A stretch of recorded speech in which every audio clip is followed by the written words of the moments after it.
السلام عليكم ورحمة الله وبركاته. إن الحمد لله نحمده ونستعينه ونستغفره ونؤمن به ونتوكل عليه ونعوذ بالله من شرور أنفسنا ومن سيئات أعمالنا. من يهده الله فلا مضل له ومن يضلل فلا هادي له ونشهد أن لا إله إلا الله وحده لا شريك له ونشهد أن محمدا عبده ورسوله. أما بعد فقد قال الله تعالى في الكلام المجيد: فأعوذ بالله السميع العليم من الشيطان الرجيم. بسم الله الرحمن الرحيم.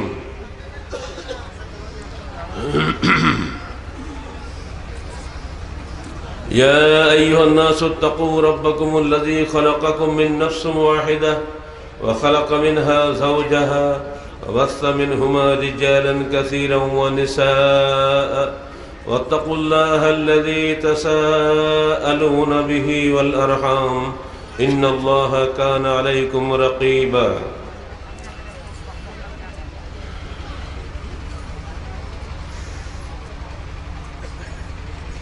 শ্রদ্ধেয় সভাপতি, উপস্থিত উলামায়ে কিরাম এবং কলারা উপজেলা আহলে হাদিস আন্দোলন বাংলাদেশ কলারা উপজেলা উদ্যোগে আয়োজিত আজকের এই মহতী সম্মেলনে সমবেত সুধী মণ্ডলী, এক বছর বিরতি দিয়ে আজকে আপনাদের সামনে এখানে সুস্থ শরীরে দাঁড়াতে পেরে আল্লাহ পাকের শুকরিয়া আদায় করছি এবং এই সম্মেলন সুন্দরভাবে হয়েছে দেখতে পেয়ে অন্তর থেকে আমি আপনাদের সবাইকে অভিনন্দন জানাচ্ছি। আল্লাহ পাক এই সম্মেলন শেষ পর্যন্ত সফলভাবে সম্পন্ন করুন সে দোয়া করছি, বলেন আল্লাহুম্মা আমিন। বন্ধুগণ, আহলে হাদিস আন্দোলন বাংলাদেশের জমিনে কোন দাওয়াত নিয়ে এসেছে, কি করতে চায়, কিভাবে চায়, কি চায়, এগুলো সম্পর্কে আমাদের স্পষ্ট ধারণা না থাকলে এটাকে শুধু একটা ওয়াজ মাহফিল মনে করলে আপনারা মারাত্মক ভুল করবেন। বাংলাদেশে অসংখ্য ইসলামী দল আছে, প্রতিদিন সারা দেশে হাজার হাজার ধর্মসভা হচ্ছে। এত ধার্মিকদের এই সমাবেশে কটা মানুষ প্রকৃত অর্থ ধার্মিক আছে আপনার কি কখনো চিন্তা ভাবনা করেছেন? যদি ধর্ম সম্পর্কে আমাদের আদৌ কোনো ধারণা থাকতো তাহলে পুলিশ র্যাব দিয়ে আমাদেরকে প্রতি ধরপাকড় করার প্রয়োজন হইতো না। ধর্ম বুঝি না বলেই আমাদের জীবনে এই জালসাগুলি কোনো কাজ দিচ্ছে না। মনে পড়ে বিগত যুগের প্রথম মুজাদ্দিদ বলে খ্যাত উমর বিন আব্দুল আজিজের কথা। মাত্র 39 বছর বয়সে যিনি মৃত্যুবরণ করেছেন, তিনি মাত্র 2 বছর খলিফা ছিলেন। একদিন মসজিদে সালাত আদায় করতে গিয়েছেন, মুসল্লিদের জিজ্ঞেস করলেন, আজকে ইমাম যে কেরাত পড়লো এর অর্থ কি বলতে পারো? সব আরব দেশের লোক অর্থ তো সবাই বুঝে, উনি যে উদ্দেশ্যে প্রশ্ন করেছেন তার উত্তর উনি পেলেন না। তিনি রাগ করে বললে, তোমরা সব আহামক, সব তোমরা আহাম্মক বলে কাঁদতে শুরু করলেন। আল্লাহ, তোমার কোরআন পড়ছে হাফেজ হওয়ার অবিরত ধারে সবসময়, প্রতিদিন 5 ওয়াক্ত সালাতে কোরআন তেলাওয়াত হচ্ছে, জেহরি সালাতে কোরআন শোনানো হচ্ছে, অথচ অসংখ্য মুসল্লি কোরআন বুঝে না। এই জাতি কি করে দুনিয়ায় বেঁচে থাকবে বলে উনি কাঁদতে শুরু করলেন। আজকের বাংলাদেশের অবস্থা কি তাই নয়? 17 কোটি মানুষের এই দেশে ধরতে গেলে প্রায় সবাই আমরা মুসলমান। আমার ইসলাম মানে কি বুঝি? গত 30 অক্টোবরের নওগাঁ জেলা সম্মেলনে এই কথাগুলি আমি বলেছি বাধ্য হয়ে। যদি একজনকে জিজ্ঞেস করি হোয়াট ইজ ইসলাম, এর উত্তরে মঞ্চে যে বক্তারা বসে আছেন এক একজন 3 থেকে 4 ঘন্টা বক্তব্য রাখতে পারবেন, কিন্তু শ্রোতারা কিছুই বুঝতে পারবেন না। ইসলাম কি এইটুকু জবাবে এখানে যারা বক্তা এখন বসে আছেন, মাদানী গায়ের মাদানী, 4 ঘন্টার নিচে বক্তব্য করতে পারবে না, তারও বেশি বলতে পারবে। কিন্তু ইসলাম কি সে নিজেও বলতে পারবে না, কেউ বুঝতেও পারবে না। এই হলো আমাদের সমাজের অবস্থা।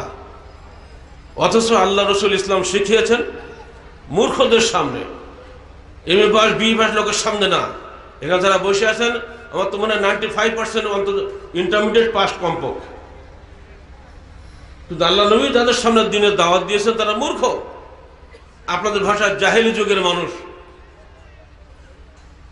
এসেছে মেষ পালক হিসাবে, এসেছে দুম্বা চারক হিসাবে, এসেছে উট পালক হিসাবে। ইয়া রাসূলুল্লাহ দুল্লানি বিল ইসলাম বিমা আমিলতু দাখালতুল জান্নাহ, হে আল্লাহ রসুল আমাকে ইসলাম সম্পর্কে খবর দিন, আমি ওটা আমল করব, জান্নাতে চলে যাব। ছোট্ট প্রশ্ন, ছোট্ট জবাব। ৫ ওয়াক্ত সালাত আদায় করো, রমজানের সিয়াম পালন করো, হজ করো, যদি পারো তাহলে অতিরিক্ত নফল আদায় করো। ইয়া রাসূলুল্লাহ এর বেশি কিছু না, এটুকু হলে হবে? তাহলে হ্যাঁ, তোমাদের এতটুকুই যথেষ্ট। মূর্খ মানুষ তো ফিরে যাচ্ছে আর বলছে ওয়াল্লাযী নফসি বিয়াদিহি লা আযীদু আলা হাযা ওয়ালা আনকুসু, আমার জীবন যে সত্তার হাতে নিহিত সে মহান সত্তা আল্লাহর কসম করে বলছি, যা আপনি বলেছেন এর চাইতে বাড়াবো না, কমাবো না। চলে যাচ্ছে লোকটা। আল্লাহ রাসূল সাহাবীদের ডেকে বলছেন, দেখো মান সাররাহু আই আনজুরা ইলা আহলিল জান্নাহ ফালইয়ানজুর ইলা হাযা ইন সাদাকা, যদি কেউ জীবন্ত জান্নাতবাসীকে তোমরা দেখতে চাও এই লোকটার দিকে একবার তাকাও, যদি সে কথা সত্য প্রমাণ করে।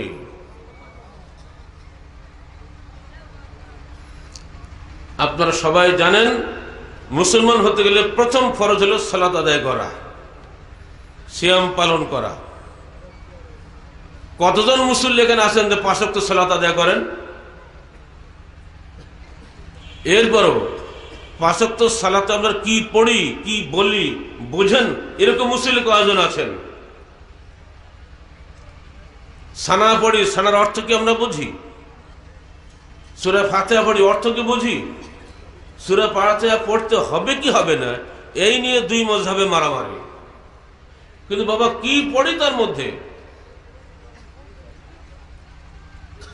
এর ফলেই সমাজের এই দুর্গতি শুরু হয়ে গেছে। আপনাদের উচিত হবে যতটুকু শুনবেন ততটুকু আগে আমল করবেন। আচ্ছা বলুন তো, আমাদের একজন হাফেজ সাহেবকে যেখানে বসিয়ে দেওয়া হয়, বাবা সূরা বাকারা শেষ করো, ও কতক্ষণ লাগবে? 1 ঘন্টা না 1.5 ঘন্টা না 2 ঘন্টা সময় লাগবে। অথচ সূরা বাকারা পড়তে ওমর ফারুকের লেগেছে 12 বছর, ওমরের বড় ছেলে আব্দুল্লাহ লেগেছে 8 বছর। সাহাবীদের নিয়ম ছিল এই 8-10টা আয়াত শুনতেন আর না, এই আয়াতগুলো বুঝবেন, এটার উপরে আমল করবেন, তারপরে আবার আসবেন আল্লাহ রাসূল এবার আরো কিছু শোনান। কথা বুঝতে পারছেন তো? যেটুকু শুনছেন সেটুকু যদি আমল করেন তাহলে তো শোনার মূল্য হলো, আর যদি আমল না করেন তো কোনো মূল্য হবে? গান গাওয়া সার। আমাদের ছেলেরা হিন্দি গান শোনে, উর্দু গান শোনে, কিছুই কিন্তু বুঝে না, অথচ চলছে সারাদিন, মানুষকে ডিস্টার্ব করছে। তুমি কি বুঝলে? কি যে বললো কে খবর রাখে? শুনতে ভালো লাগে তো শুনছি। ওয়াজ মাহফিলে আসলে বক্তাদের হাসানো কান্দানো ওয়াজ শুনতে পাওয়া যায়, ভালো লাগে তো ওয়াজ মাহফিল বসি, যাওয়ার সময় বলে ও সুন্দর বক্তব্য রাখছে মাদানী সাহেব, কি বুঝলে? তাকে না খবর রাখে অত। 1 ঘন্টার ওয়াজ একটা মানে বাক্যের মধ্যে শেষ, মানে কিছুই বুঝি নাই। এই যদি অবস্থা হয় দেশের, তাহলে দেশ চলবে কিভাবে? এখন আসুন আমরা মূল কথা ফিরে যাই। আমরা সবাই আদম সন্তান। আল্লাহ বলছেন ইয়া আইয়ুহান নাসু তাকু রাব্বাকুম, হে মানব জাতি তোমরা তোমাদের প্রতিপালককে ভয় করো। আল্লাযী খালাকাকুম মিন নাফসিন ওয়াহিদাহ, যিনি তোমাদের সৃষ্টি করেছেন একজন মানুষ থেকে, ওয়া খালাকা মিনহা যাওজাহা, অতঃপর তার থেকে তার জোড়াকে সৃষ্টি করেছেন, ওয়া বাসসা মিনহুমা রিজালান কাসীরান ওয়া নিসাআ, ওই একটা জোড়া মানুষ থেকে হাজার হাজার মানুষ সৃষ্টি করেছেন এবং সারা পৃথিবীতে বিস্তৃত করে দিয়েছেন। এবার আসুন, এই আয়াতটার ব্যাখ্যা আপনারা কি বুঝলেন? শুধুমাত্র আল্লাহ কি মুসলমানদের সৃষ্টি করেছেন আর কারো করেছে? বুঝি বুঝি বলেন, এর অর্থ কি হলো? আল্লাহ কি শুধু মুসলমানদের সৃষ্টি করেছেন আর কারো করেছে? সবাই বললে হবে? এর মধ্যে গরু ছাগলের কথা নেই। তোমাদের সৃষ্টি করেছেন একটা মানুষ থেকে, একটা জীবন থেকে। সেটা কে? নাম বলতে পারেন? তিনি কে? ওই মাথা থেকে এই মাথা পর্যন্ত এত বেশি লোক আমি কখনো এখানে দেখি নাই। বললাম আলহামদুলিল্লাহ। সবাইকে বলতে হবে আপনারা কি, আপনাদের বাবার নাম কি? এটা কি শুধু আহলে হাদিসের বাবা না হানাফিরও বাবা? তিনি কি মুসলমানের বাবা না হিন্দুরও বাবা? একই বাবার সন্তান আমরা সবাই, ঠিক না? মা তো একটাই নাকি? মার আদমের কি 5টা বিয়ে ছিল নাকি? একটাই তো বউ ছিল। সবারই বাপ একজন, মা একজন। তিনি কে? আদম এবং হাওয়া। অতএব মুসলমান আমার ভাই, হিন্দু আমার ভাই, বৌদ্ধ আমার ভাই, খ্রিস্টান আমার ভাই, মানুষ বলতে যা আছে পৃথিবীতে সবাই কিন্তু আমার একই বাপ মায়ের সন্তান। এটা হলো প্রথম কথা। কোরআন এসেছে সবার উদ্দেশ্যে, শুধু আহলে হাদিসের উদ্দেশ্যে নয়। কোরআন সকল মানুষের জন্য এসেছে। কি জন্য এসেছে? জান্নাতে নিয়ে যাওয়ার জন্য। এইখানে গিয়েই মানুষের মধ্যে মানুষ বিভক্ত হয়ে গেছে। একদল মানুষ মনে করে আমরা অটোমেটিক সৃষ্টি হয়েছি, কেউ সৃষ্টি করে নাই। এ কথাটা কি ঠিক হবে? আগে জিজ্ঞেস করবো আপনাদের কাছে, পৃথিবীর ইতিহাসে আল্লাহ প্রেরিত কোন গ্রন্থ কোরআন ছাড়া আর কিছু আছে? এবার একটু আসতে না হয়ে গেল, মনে মনে সন্দেহ আছে নাকি? কোরআন ছাড়া পৃথিবীতে আল্লাহ প্রেরিত কোন গ্রন্থ কি আর আছে? যালিকাল কিতাবু লা রাইবা ফি, এটাই হলো আল্লাহর কিতাব, এতে কোনো সন্দেহ নাই। চ্যালেঞ্জ দিয়ে কোরআন বক্তব্য শুরু করে দিয়েছে। এইবার কোরআন মক্কায় 5 বার চ্যালেঞ্জ দিয়েছে, মদিনায় 1 বার চ্যালেঞ্জ দিয়েছে। ইন কুনতুম ফি রাইবিন মিম্মা নাযালা আলা আবদিনা ফাতু বিসূরাতিন মিন মিসলি। চ্যালেঞ্জ দিয়ে দিয়ে কোরআন দুনিয়ায় কথা বলেছে, আপোষ করে কোনো কথা বলে নাই। মানলে জান্নাত, না মানলে জাহান্নাম, কথা শেষ। মাঝখানে কোনো জায়গায় রাখেন হাজত নাই। কোরআন মানলে জান্নাত, না মানলে জাহান্নাম, পরিষ্কার কথা আল্লাহ বলে দিয়েছে। ফারিকুন ফিল জান্নাহ ফারিকুন ফিস সাঈর, একদল জান্নাতি হবে একদল জাহান্নামী হবে। এই মাঝখানে কোনো থাকার জায়গা আছে নাকি? 3 বছর 6 মাস 6 দিন জেলখানায় ছিলাম। আমি কিন্তু জেল খাটিনি, আমি হাজত খাটিনি। জানো খবর? কি চমৎকার ধোঁকাবাজি বাংলার জমিনে হচ্ছে। স্বাধীন দেশে স্বাধীন নাগরিক জেলে ঢুকে রেখে বলছে আপনার জেল হয়নি, আপনার হাজত হয়েছে। কি চমৎকার ধোঁকা, কি চমৎকার প্রতারণা। এরাই হলে আধুনিক তন্ত্র মন্ত্রের ধ্বজাধারী সব। ভালোই হয়েছে, নেতারা জেলে যাচ্ছে, ভালো হচ্ছে। ওটা একটু ভুক একটু মজা টের পা। আমি কিন্তু জেল খাটি নাই, হাজত খেটেছি। কথা বুঝছেন তো ভাষাটা? কত ধোঁকাবাজি। আল্লাহ কাউকে হাজতে দেয় না, হয় জেলে দেয়, নয় একদম খালাস করে দেয়। মানব জাতিকে জিজ্ঞেস করছি, আপনারা কি একাকে সৃষ্টি হয়েছে না কেউ সৃষ্টি করেছে আপনাকে? এইবার প্রশ্ন, আপনি কি নিজে নিজে দুনিয়াতে বিদায় হবেন না কেউ আপনাকে বিদায় করে নিয়ে যাবে? আপনার ভিতরে একটা জান আছে না? জান দেখছেন কখনো? দেখতে হবে, না দেখলে বিশ্বাস করবো না। বলেন, বড় পণ্ডিত যারা হয়েছে, বেশি পণ্ডিতওয়ালা, ওদেরকে বলছি বলো তোমার জীবনটা, তোমার আত্মাকে তুমি দেখছো কিনা? অবিশ্বাস করো যে আমার আত্মা কিচ্ছু না, আমি এমনি এমনি আসি। যদি আত্মাকে না দেখে বিশ্বাস করো, আল্লাহকে না দেখে বিশ্বাস করতে পারো না কেন? বল, কথা ঠিক না? থাপ্পড় দিলে ব্যথা লাগে, ব্যথাকে দেখা যায়? থাপ্পড়টা দেখা যায়। লাভ দাও কেন? মরার পরে থাপ্পড় দিয়ে কিছু হয় না তো? তো মানে জানটা আসে বলে তুমি আসো, নাই তো তুমি নাই, তাই তো? অথচ জানকে তুমি দেখো নাই। কে দিল তোমার দেহের মধ্যে জানটা ঢুকিয়ে? যিনি দিয়েছেন তিনি নেবেন, কারোর ক্ষমতা নেই নেওয়ার। তাহলে আমার আত্মাকে যখন দেখি না, আত্মার যিনি মালিক তাকেও আমি দেখি না, একে যখন না থেকে বিশ্বাস করি, অবশ্যই এর যারা প্রেরণকারী তিনি অবশ্যই আছেন, অদৃশ্য থেকে তিনি আমাদেরকে সব কিছুই ব্যবস্থাপনা তিনি দিচ্ছেন। এটার নাম কি? ঘড়ি না? এ টিকটিক করে ঘুরছে আর আমার আয়ু কমছে, মানে বক্তৃতার আয়ু কমে যাচ্ছে, যে তাতে শেষ করতে হবে, এরপর মাদানী সাহেব উঠবে, আমি তো বাঙালি, ঠিক তো? এ কেন ঘোরে? ওকে কে বললো তো ঘোরার জন্য? ওর নজর কোথায়? সূর্য কোথায়? সেখানে যে কয়টা বাজতেছে, টিক টিক টিক টিক করে আগাচ্ছে প্রতি মুহূর্তে। জানেন কত গতি যাচ্ছে ও? আলোর গতি 1 সেকেন্ডে 1,86,000 মাইল, ঠিক না? মানে 3 লক্ষ কিলোমিটার। একটা সেকেন্ডে একটা টিক 3 লক্ষ কিলোমিটার এগিয়ে যাচ্ছে এই ঘড়িটা। ওই সঙ্গে আমার জানটা এগিয়ে যাচ্ছে আমার মৃত্যুর দিকে, চূড়ান্ত ঠিকানার দিকে। যখনই আপনার জীবন থেকে একটা সেকেন্ড বা একটা মিনিট চলে যাচ্ছে, তখনই আপনি আপনার মৃত্যুর মূল চূড়ান্ত ঠিকানার দিকে 1 মিনিট এগিয়ে গেলেন। অর্থাৎ 1 সেকেন্ডে 3 লক্ষ কিলোমিটার আপনি এগিয়ে গেলেন আপনার মৃত্যুর দিকে। এই ব্যাপারে হিন্দু মুসলমান সবাই আস্তিক নাস্তিক যাই থাক না কেন, সবাই আমরা এক ব্যাপারে একমত, আমরা অবশ্যই অবশ্যই মরবো। এতে কোনো ইখতিলাফ আছে? কোনো মতভেদ নাই, মরতে হবেই। যত ওষুধ খান, ওষুধ গলার তাবিজ করে রাখলেও কাজ হবে না, মরতেই হবে আপনাকে। এটাই আপনার উত্তর দিয়ে দেবে। মৃত্যু অবশ্যম্ভাবী যখন, জান আত্মার অবশ্যম্ভাবী যখন, আত্মার যিনি মালিক, মৃত্যুর যিনি মালিক, হায়াতের যিনি মালিক, তিনি হচ্ছেন আল্লাহ। লা ইলাহা ইল্লাল্লাহ। মানুষের মধ্যে বিভেদ হচ্ছে এখানে। এবার আসুন ফিরে যাই ১৫০০ বছর আগে, রাসূলুল্লাহ সাল্লাল্লাহু আলাইহি সাল্লামের কাছে ফিরে যায়। পৃথিবীতে আল্লাহ মানুষকে সৃষ্টি করার পরে ছেড়ে দেন নাই, যুগে যুগে নবী রসুল পাঠিয়েছেন। কতজন রসুল, কতজন নবী বলতে পারবেন কেউ?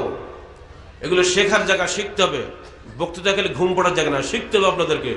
আল্লাহ পাক আদম থেকে মুহাম্মদ সাল্লাল্লাহু আলাইহি সাল্লাম পর্যন্ত ১,২৪,০০০ নবী রসুল পাঠিয়েছেন। কত বললাম? প্রত্যেকেই বলেন, জবান খোলেন দয়া করে, কত পাঠালাম বললাম?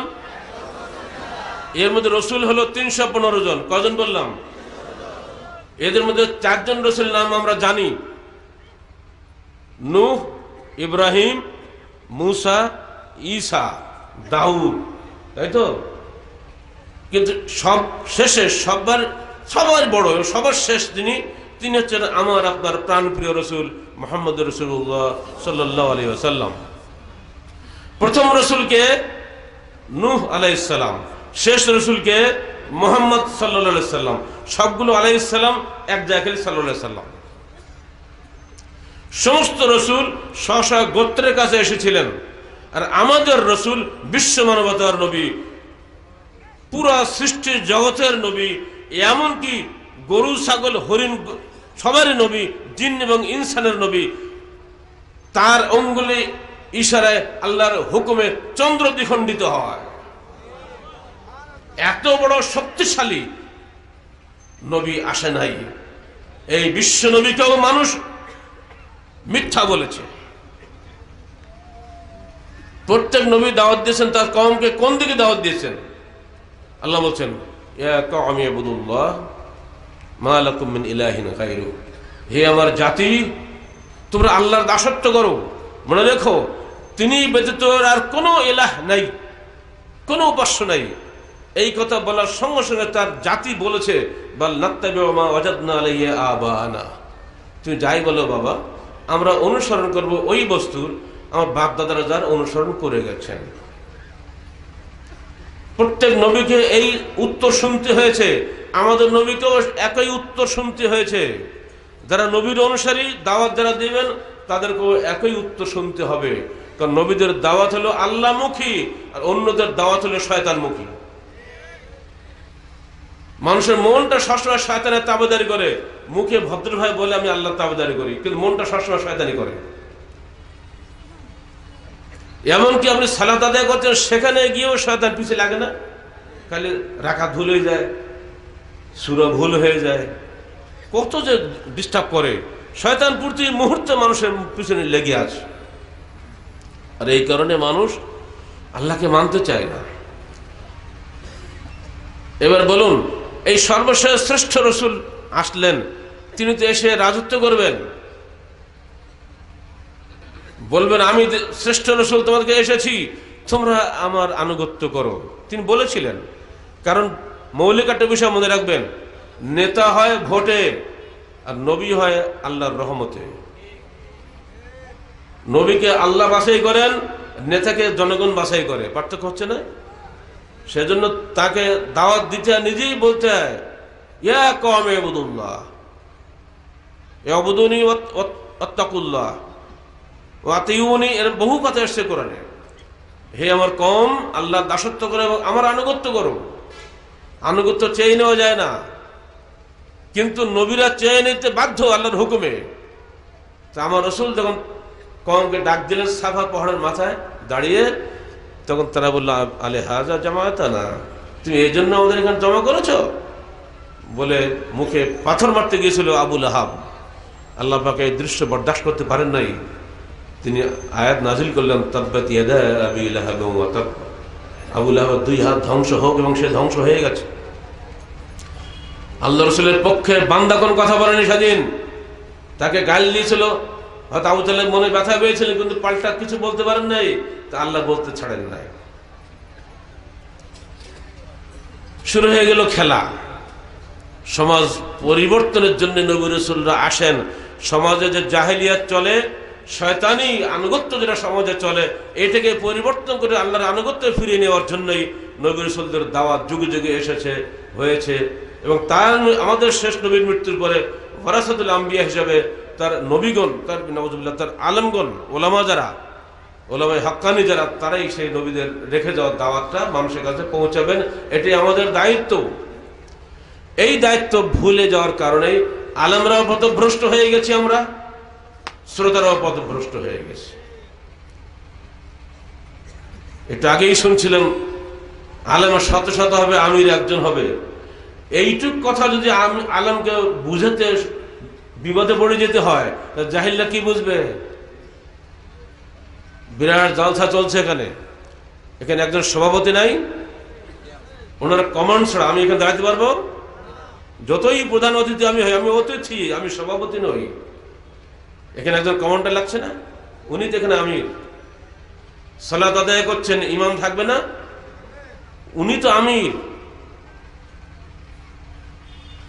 মাছগুলো চলে পানির তল দিয়ে, একটা মাছ দেখেন সামনের দিকে থাকে, বাকি সব তার পিছিয়ে পিছিয়ে থাকে, ওই মাছের ওইটাই কিন্তু আমির। আসমানের পাখি ওড়ে, সামনে একটা পাখি থাকে, পিছনে সব থাকে পিছিয়ে পিছিয়ে, আগে কিন্তু যায় না কেউ, ওইটাই হলো আমির। পশুরা আমির মানে, জঙ্গলের পশুরা আমির মানে, আকাশের পাখি আমির মানে, পানির মাছ আমির মানে, এমনকি যারা ডাকাতি করে তাদের একজন আমির আছে। বড় কঠিন আমির, বেতাল করলে সঙ্গে সঙ্গে ক্রাশ। আমরা তো মারতে পারি না বলে আপনারা ফতোয়া দিতে পারেন ভালো। যদি মারার কোনো কায়দা থাকতো আমাদের হাতে, এই ফতোয়াবাজি বন্ধ হয়ে যেত দিন। যে গাড়িতে উঠে আসলাম একটু আগে মাইকের, যে ড্রাইভারের কথার অমান্য আমি যদি করি, আমার অবস্থা খারাপ হয়ে যাবে না? ওখানে গাড়িতে ওই আমি যেভাবে চালাবে সেভাবে আমাকে চলতে হবে, যত বড় দামি লোক আমি হই না কেন, তাই না? এইভাবে সহজ একটা জিনিসকে কঠিন করার কোনো প্রয়োজন আছে? তবে ইসলামী আমির আর অন্য আমিরের পার্থক্য এই যে ইসলামী বিধান মানবেন কি মানবেন না, এই ব্যাপারে আপনাকে অঙ্গীকার নিতে হয়, আল্লাহর নামে, বান্দার নামে নয়। পৃথিবীর সর্বত্র নেতা, কর্মী এবং আনুগত্য, এর তিনটা শর্ত আছে। শ্রমিক নেতাদের মধ্যে নাই। আজকে রাত্রে যে বলে দেয় কালকে গাড়ি ঘোড়া বন্ধ, সমস্ত সাতক্ষীরা খুলনা, ঠিক না? কঠিন ব্যাপার। কিন্তু ওখানে আছে সেটা দুনিয়া, হয় বেতন বাড়ার স্বার্থে বা অন্য কোনো সুবিধা আদায়ের স্বার্থে। আর ইসলামী আমিরের বিষয়টি হলো আল্লাহর সঙ্গে বান্দা। তুমি আল্লাহর বিধান মানবে, যদি রাজি হও তাহলে আমি তোমার আমির, নইলে নই। ইকামতুদ্দিন বত পদ্ধতি বইটা ভালো করে পড়বেন, ডিটেলস সব পাবেন সেখানে। আল্লাহ রসুল মক্কাতে মদিনায় গেছেন বিতাড়িত মানুষ হিসাবে, আগেই তাদের কাছ থেকে বায়াত নিচ্ছেন, তোমরা বলো আমি যখন যাব। এই 7টা শর্ত তিনি দিয়েছিলেন, 8টা শর্ত দিয়েছিলেন, সবটা তারা মেনে নিয়েছিল। তোমরা জিনা করবে না, চুরি করবে না, মিথ্যা অপবাদ দিবে না, আমি যখন যাব আমার স্ত্রী পুত্রদের তোমরা ঠিক তোমাদের স্ত্রী কন্যার ন্যায় হেফাজত করবে। এমনি করে 8টি শর্ত দিয়েছিলেন। তখন তারা বলল আমরা সবগুলি মেনে নিতে রাজি আছি, আপনাকে আশ্রয় দিলে আমাদের জীবনে যে কষ্ট আসবে, আমাদের জীবনের বিনিময়ে আমাকে আপনাকে আশ্রয় দিতে হবে। কেউ মরবে, কেউ খুন হবে, আমাদের মান সম্মান নষ্ট হবে সমাজে, বিনিময়ে আমরা কি পাবো? আপনাকে নিয়ে খেলে মুসিবত হবে, বিনিময়ে আমরা কি পাবো? তিনি ছোট্ট করে জবাব দিয়েছিলেন আল জান্নাহ। কি বললাম বলুন তো? আল জান্নাহ। রসুলের ভাষায় কথা বলতে ভালো লাগে না আপনাদের? কিসের বাঙালি? জান্নাতের ভাষা আরবি, বললে সব আরবি বলবো আমরা কিয়ামতের দিন। এখন একটু বললেন না, সমস্যা কি? কবরে গেলেও আরবি বলা লাগবে। মার রব্বুকা, তোর রব কে? আল্লাহ। তোমার দিন কি? ইসলাম। তোমার নবী কে? মুহাম্মদ রাসূলুল্লাহ সাল্লাল্লাহু আলাইহি সাল্লাম। এগুলো আরবিতে বলতে হবে না? আর নইলে হা হা লা আদরি বলতে হবে। ও লা আদরিটাও তো আরবি। সেদিন তিনি কি বলেছিলেন? আল জান্নাহ। তোমরা বায়াত যদি করো, অর্থাৎ এই কথাগুলো মানার অঙ্গীকার যদি করো আল্লাহর নামে আমার কাছে, তাহলে বিনিময়ে আমার কিছু দেওয়ার নাই, সির্ফ আল জান্নাহ। এই মহান সুন্নতটা উঠিয়ে দিয়েছে প্রচলিত গণতন্ত্র এসে। আহলে হাদিসের মধ্যে এই গণতন্ত্র ঢুকিয়েছে কারা আপনারা ভালো করে জানেন। এখানে হাকিমপুর ছিল আমাদের মার্কাজ, এখানকার আহলে হাদিস উলামায়ে কেরাম তারা বায়াত ছাড়া এখন বুঝতেন না কিছু। থিসিস করলাম কিন্তু আপনারা যদি পড়েও দেখলেন না। এই থিসিসটার পিছনে আমার যে মেহনত গেছে, ওটা ওই মেহনত করলেও ওরা 10টা থিসিস করতে পারতাম। কিন্তু হতভাগা আহলে হাদিস জামাত কোন বইটা কিনেও পড়ে দেখে না, আর কিনলেও বাড়ি রেখে দেয় একটু সৌন্দর্য বৃদ্ধির জন্য, ভিতরে কি আছে খুলেও দেখে না। কারণ তারা জানতেন যে ইসলামী আন্দোলন করতে গেলে দুনিয়ার কোনো স্বার্থ করলে এটা ইসলামী আন্দোলন হয় না। ঠিক অমনি করে আহলে হাদিস আন্দোলন আরো বেশি কঠিন। ইসলামী আন্দোলনের শিরক বিদআতকে হজম করে, আহলে হাদিস আন্দোলনের শিরক বিদআতকে হজম করে না, বরং ওর প্রতিবাদ করে, তাই না? তো ইসলামী আন্দোলন খানিকটা সহজ, তাই তো? কিন্তু এই ইসলামী আন্দোলন, আহলে হাদিস আন্দোলনটা কি আরো কঠিন হয়ে যাচ্ছে না? তাহলে এই কঠিন আন্দোলন আপনি করবেন কি করবেন না ঠিক ঠিকানা না হলে, আপনার অঙ্গীকার না নিয়ে আমি আপনাকে বিশ্বাস করবো? কারণ আমি তো ভবিষ্যৎ খবর রাখি না, আপনি বেইমানি করবেন তো। আজকাল দেখছেন অবস্থা কি, অসংখ্য আলেম বেইমানি করে চলে যাচ্ছে। কিসের আলেম, কিসের এলেম, কিসের আমল? দুটো আরবি বলতে বললে কি বড় আলেম হয়ে গেলাম? এত সহজ নয়। যে ব্যক্তি তার অঙ্গীকার রক্ষা করে না, যে ব্যক্তি প্রতিশ্রুতি রক্ষা করে না, সে কি ধরনের মুসলমান? আল্লাহ কি বলছে? ইন্নাস সামআ ওয়াল বাসারা ওয়াল ফুআদা কুল্লু উলাইকা কানা আনহু মাসউলা। নিশ্চয়ই তোমার কান, তোমার চোখ, তোমার হৃদয় কিয়ামতের দিন পৃথক পৃথক ভাবে জিজ্ঞাসিত হবে। যারা একদিন বায়াত করেছে, আল্লাহর নামে অঙ্গীকার করেছে আনুগত্যের, ওই ব্যক্তি যখন বিরুদ্ধে চলে গেল, কাল কিয়ামতের মাঠে কি জবাবদিহি করবে সে? আমরা কারো ঘাট ধরে কষ্ট দেব না, কারো কথার প্রতিবাদও করব না। যার আমল তার কাছে, তাই না? যার কবর তারই তো, আমরা খালি স্মরণ করিয়ে দিতে পারি, এর বেশি কিছু নয়। এই জন্য একটা সম্পাদক গেছে তাহারিকে, আল্লাহর সামনে ঝগড়া, মনে পড়ে? 2 সংখ্যা আগে বোঝা গেছে যে মানুষকে যতই আপনি বলেন ও শুনবে, ও মনে যেটা শয়তানি ঢুকে গেছে ওইটাই বলবে, ও আল্লাহর সামনে গিয়েও ঝগড়া করবে। আল্লাহ রাসূল যখন দাওয়াত দিলেন তখন আবু জাহল কি বললো জানেন? যে আসলে তুমি আমাদের দাওয়াত দিচ্ছ কেন? লাউ শাআ আল্লাহু মা আশরাকনা ওয়ালা আবাউনা। যদি আল্লাহ চাইতেন আমরা শিরক করতাম না, বাপ দাদারা করতো না, সে আল্লাহ চাইছে বললেই আমরা শিরক করি। তুমি মুহাম্মদের সাথে ডিস্টার্ব করো কি জন্য? আপনার কি এই যুক্তি দেবেন নাকি? আমরা গেছি গোল্লা, আল্লাহ পাঠাইছে বলে গোল্লা গেছি, আপনি খামকা আমাদের ঝামেলা করছেন কেন বলবেন না? না, আপনাদের গোল্লা যেতে দেওয়া যাবে না, আপনাদেরকে আল্লাহর পথ ফিরিয়ে আনতে হবে। ওয়ারাসাতুল আম্বিয়া হিসেবে, নবীদের উত্তরাধিকারী হিসেবে এটা আমাদের দায়িত্ব। একটি সমাজ কিভাবে আল্লাহ রাসূল পরিবর্তন করেছেন, আল্লামা মজদুদ্দিন ফিরোজাবাদী বিখ্যাত কামুস গ্রন্থের লেখক, তিনি অত্যন্ত চমৎকার ব্যাখ্যা দিয়েছেন। এখানে তিনি বলছেন যে মক্কার লোকেরা ইব্রাহিমের সন্তান ছিল। এটাকে আপনারা জানেন? মক্কার কুরাইশ বংশ কাদের বংশ? সরাসরি ইব্রাহিম ইসমাইলের বংশ, ঠিক তো? আল্লাহ রসুল ইসমাইল বংশের সন্তান ছিলেন না? ইব্রাহিম হলেন আবুল আম্বিয়া, নবীদের পিতা। 1,24,000 পয়গম্বরের মধ্যে প্রথম 10-12 জন বাদ দিলে ইব্রাহিম থেকে মুহাম্মদ সাল্লাল্লাহু আলাইহি ওয়াসাল্লাম পর্যন্ত সকল নবী রসুল ইব্রাহিমের সন্তান।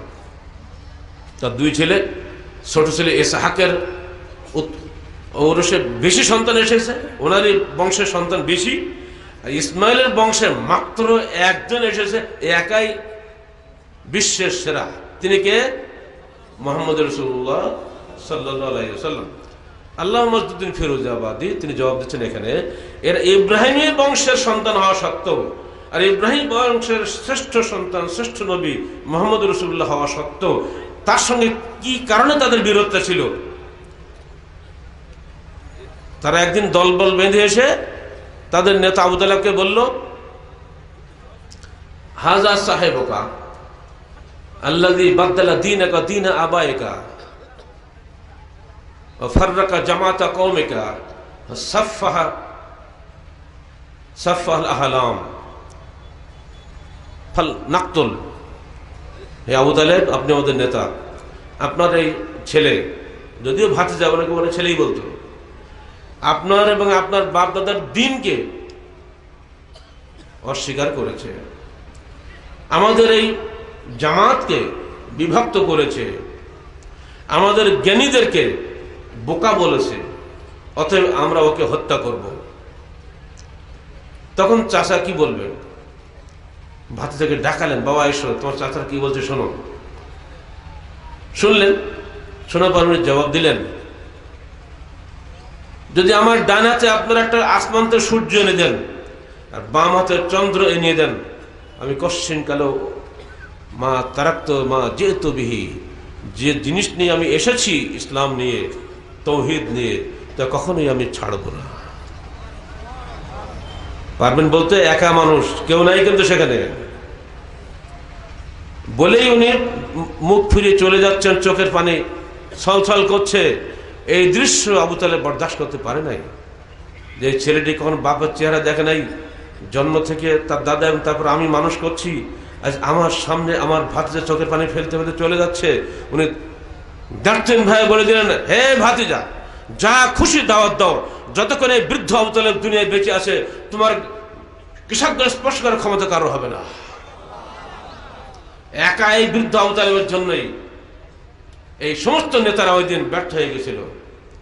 হাফেজ ইবনে কাসির এখানে এসে বলছেন, আল্লাহ পাক আবু তালেবকে ইসলাম গ্রহণের সুযোগ দেন নাই, কিন্তু আবু তালেবকে দিয়ে ইসলামের যে উপকার করেছেন এর মধ্যে হিকমতটা ছিল এই, আল্লাহ পাক ওই কাফেরদের নেতাকে দিয়ে ইসলামকে সাপোর্ট দেওয়া হয়েছে।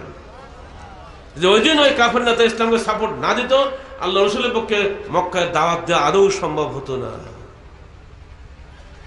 এই জন্যই বুখারী শরীফের একটা হাদিস আছে, 4203 নম্বর হাদিসে, ইন্নাল্লাহা লা ইউইয়িদু হাযা দ্বীন বির-রাজুলিল ফাজির, আল্লাহ পাক অবশ্যই এই দ্বীনকে সাহায্য করবেন ফাসিক ফাজিল লোকের মাধ্যমে। অতএব আল্লাহ পাক কাকে দিয়ে কি কাজ করাবেন সেটা আমরা জানি না। তো একটা নির্দিষ্ট দলকে গালিগালাজ করা অন্যায়, নির্দিষ্ট একটা ব্যক্তিকে গালিগালাজ করা অন্যায়, আল্লাহ পাক তাকে দিয়েও আমার উপকার করে নিতে পারেন, তাই না? ওহদের যুদ্ধে কুজমান মুনাফিক, তাকে দিয়ে 8 জন কাফেরকে হত্যা করেছে। মৃত্যুর সময় বলছে, হে কুজমান, তুমি যে মরে যাচ্ছ, তুমি কি ইসলামের স্বার্থে যুদ্ধ করলে আল্লাহ নবীর সঙ্গে নাকি? আমি যুদ্ধ করেছি আমার বংশের গৌরব রক্ষা করার জন্য। আল্লাহ রাসূল বলেন, ইন্নাহু মিন আহলিন নার, ও তো জাহান্নামী হয়ে গেল। ঠিক একই যুদ্ধে মরেছে আরেকটা ইহুদি যুবক উসাইরিম। যখন সে বাড়ি থেকে শুনলো যে আল্লাহ রাসূল যুদ্ধে চলে গেছেন, ভিতরে ধাক্কা লাগলো, তাই তো আমি একটা 23 বছর যুবক ঘরে বসে আছি, আখেরি জামানার নবী নিজে যুদ্ধে গেছেন, আর আমি ঘরে বসে থাকবো? ইহুদি কিন্তু চলে গেছে, কাউকে না বলে, কেউ খবর রাখে না। যুদ্ধের ময়দানে এক পর্যায়ে তিনি শহীদ হয়ে গেছেন। তখনও জান্ডা ধিক ধিক করছে, সবাই খুঁজে দেখে যে ওসাইরিম এখানে। কি হবে ওসাইরিম, তুমি এখানে? তুমি কি ইসলামের পক্ষে যুদ্ধ করেছো না বিপক্ষে যুদ্ধ করেছো? আস্তে আস্তে বলছে, আল্লাহ রসুলকে আমার সালাম দিও, তাকে আমার জন্য দোয়া করতে বলো, আমি ইসলাম কবুল করি, জান্নাত পাওয়ার জন্য জিহাদে এসেছিলাম, আমি শহীদ হয়ে যাচ্ছি, যেন আল্লাহ রসুল আমাকে আমাদের দোয়া করেন। এসে বলা হলো, হে আল্লাহ রসুল, ওসাইরিম সবসময় আপনার বিরোধিতা করেছে, সে ইহুদি, তার পুরা গোষ্ঠী মুসলমান হয়ে গেছে, কিন্তু একা হয় নাই। আজকে সে কিন্তু মৃত্যুর সময় এই কথা বলে গেল, হে আল্লাহ রসুল, ও কি জান্নাত পাবে? আল্লাহ রসুল বলছেন, ইন্নাহু মিন আহলিল জান্নাহ, অবশ্যই সে জান্নাতের অধিকারী। আমিলা কালিলান উজিরা কাসীরা, আমল করেছে খুবই কম, পুরস্কার পেয়েছে অনেক অনেক গুণ বেশি। বলে সুবহানাল্লাহ ওয়া বিহামদিহি। আবু হুরায়রা রাওয়াত থেকে আসছে, ওয়ালান ইয়াসজুদ সিজদাতান ওয়াহিদা, এমনকি উসাইরিম একটা সিজদা পর্যন্ত আল্লাহর জন্য করে নাই, অথচ আমাদের আগেই সে জান্নাতে চলে গেল। আমরা সারা জীবন সালাত আদায় করছি, সালাতের কিছুই বুঝি না, সে একটা সিজদা না দিয়েও জান্নাতে চলে গেল। কিসের জন্য? ভিতরটা সাফ করেন আগে। হিংসা, বিদ্বেষ, পরশ্রী কাতরতা, এগুলো মনের রোগ। এই রোগগুলো যাদের মধ্যে থাকে তার বাইরে কিছু টের পায় না। তারা বলে কুলুবুনা গলফুন, আমাদের কলবের উপরে আবরণ আছে, ওদের তো কিছু ঢুকবে না, যত বুঝানো বুঝবে না। জিদ এবং হঠকারিতার কারণে মানুষ ইসলাম থেকে দূরে চলে যায়। আল্লাহ রসুল যখন দাওয়াত দিলেন, দাওয়াত তো কেউ শোনে না। এবারে দাওয়াত দিতে গেছেন বাজারে, বাজারে দাওয়াত দিচ্ছেন যে রাবি, যিনি মাহারবি, তিনি বহু পরে মদিনায় গিয়ে এই গল্পটা করেছিলেন যে আল্লাহ রসুল, আমি আপনাকে দেখেছি মক্কায় জুল মাজাজ বাজারে। কি করেছিলেন সেখানে? আপনি দাওয়াত দিচ্ছিলেন, কুলু ইয়া আইয়ুহান নাস উবুদু রাব্বাকুম ওয়ালা তুশরিকু বিহি শাইয়্যা, হে জনগণ, তোমরা তোমাদের প্রতিপালককে ইবাদত করো এবং তার সঙ্গে কাউকে শরীক করো না। সঙ্গে সঙ্গে আপনার চাচা ওইখানে দাঁড়িয়ে বলছিল, ইয়া আইয়ুহান নাস লা তুসাদদিকুহু ওয়া লা তুতিউহু ইন্নাহু সাবি কাযাব, হে জনগণ, এর কথা তোমরা বিশ্বাস করো না, তার আনুগত্য করো না, সে ধর্মত্যাগী মহামিথ্যাবাদী। পরে আমি জিজ্ঞেস করলাম, এই বুড়োটাকে, ঝকঝকি চেহারা, একেবারে খুব ফর্সা চেহারা ছিল না। সবাই বললো এটা হচ্ছে ওনার চাচা। তখন লোকেরা বললো, যার চাচা যখন তার বিরুদ্ধে বলছে, আমরা তার কি আনুগত্য করবো? চাচা তো ভালো জানে তার সম্পর্কে, চাচা যখন খারাপ বলেছে, নিশ্চয়ই লোকটা খারাপ, ফলে কি ইসলাম কবুল করে নাই। বিরোধিতা তাহলে ঘর থেকে হয় না বাহির থেকে হয়? বুঝেন না বিষয়টা? রসুলের বিরোধিতা করেছে কুরাইশরা আগে না মদিনার লোকেরা আগে? কুরাইশরাই করেছে। মদিনার লোকেরা ইসলাম কবুল করে বায়াত করে তাকে নিয়ে গেছে সেখানে, কিন্তু বিরোধিতা যা করেছে কুরাইশরাই করেছে। ঘরের লোকেরাই সবার আগে করবে, যারা কাছে থাকে। বিষয়গুলো রসুলের জীবন থেকে নেওয়ার চেষ্টা করবেন। এগুলো আমাদের কাছে কোনো নতুন জিনিস নয়। যারা সিরাত রসুল পড়েছেন আপনারা আরো ডিটেলস সেখানে পাবেন। এবারে আল্লাহ মজদুদ্দিন ফিরোজাবাদী বলছেন, এই দুটো দাওয়াত দুই দিকে। ইন্না কওমাহু কাদ বাদদালা তাওহীদ, তার কওম তাওহীদকে বদল করে ফেলেছিল। কি বদল করেছিল? তারাও এক আল্লাহকে মানত, মুহাম্মদ রাসূলুল্লাহ এক আল্লাহকে মানতেন, কিন্তু ওরা বদলে ফেলেছিল এই যে আল্লাহ খালি মানতে হবে, আল্লাহর বিধান মানতে হবে না। আল্লাহ রসুল বলেছিলেন আল্লাহকে মানলে তার বিধানও মানতে হবে, এটুকুই খালি ফারাক ছিল। আল্লাহকে মানার পরে মূর্তি পূজা করা যাবে? আপনি করেন কেন? আপনি কবর পূজা করেন না? কবর আর মূর্তি ফারাক কি? মূর্তির কাছে যায়, তারা আসলে মূর্তি পূজা করে না। আপনি হিন্দুদেরকে জিজ্ঞেস করে দেখবেন, ওরা মূর্তি পূজা করে না। ওরা একটা প্রতীকী হিসেবে মূর্তি রাখে, কিন্তু মূলে পূজা করে তার যে দেবতা আছে, সে দুর্গা হোক আর কালী হোক, যাই হোক, সেখানেই পূজা করে। সামনে একটা রাখতে হতে রাখে।